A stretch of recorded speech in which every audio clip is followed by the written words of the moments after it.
Nama saya Ernawati. Saya dari Aksi Perempuan Indonesia Kartini atau disingkat API Kartini.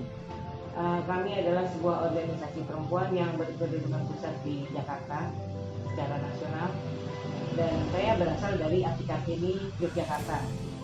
Saat ini saya sedang berada di Jember untuk memperingati Hari Perempuan Sedunia atau International Women's Day.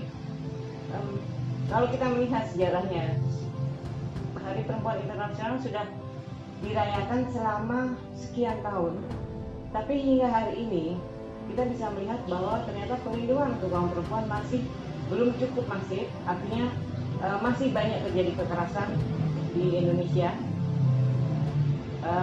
Artinya walaupun kaum perempuan sedang mengalami banyak kemajuan, tapi ternyata bahkan di peringatan yang kesekian di tahun 2020 ini pun kaum perempuan masih mengalami banyak sekali kasus-kasus kekerasan yang menimpa kaum perempuan, baik di lingkungan keluarga, lingkungan masyarakat, maupun kekerasan yang dilakukan oleh negara terhadap kaum perempuan.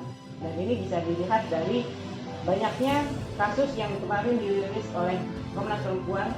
Ada sekitar 406.000 kasus kekerasan terhadap perempuan, dan ini cukup memprihatinkan bagi kami. Dan di peringatan Hari Perempuan Sedunia ini kami menyatakan bahwa kami pun mendukung upaya-upaya agar yang mendesak pemerintah untuk hadir, agar negara turut hadir dalam melindungi kaum perempuan terhadap kekerasan terhadap perempuan. Kami dari API Kartini juga menuntut agar pemerintah segera mengesahkan rancangan undang-undang PKS, karena pada peringatan, terutama pada peringatan Hari Perempuan Sedunia tahun ini 2020, kami merasa bahwa ini sudah saatnya pemerintah segera mengesahkan, dan tidak ada alasan lagi bagi pemerintah melalui DPR untuk segera mengesahkan rancangan undang-undang PKS, perlindungan terhadap perempuan.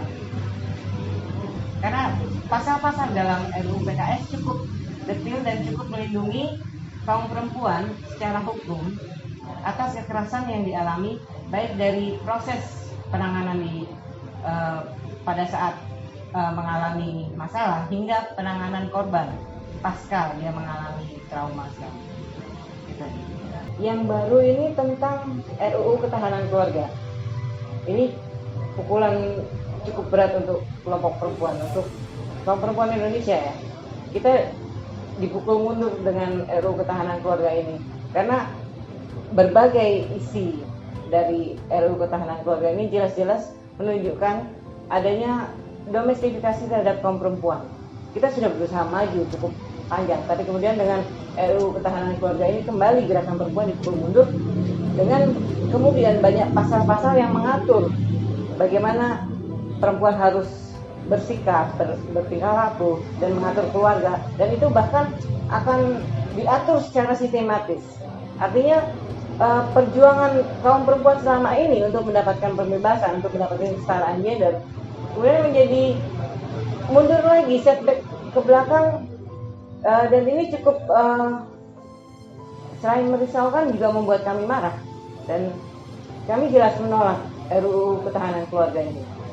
Nah, ini juga karena bagi kami saat ini justru bagaimana kaum perempuan bisa semakin maju, bahkan bisa menjadi pemimpin di negara ini, dan RUU Ketahanan Keluarga ini justru akan menghambat kemajuan kaum perempuan.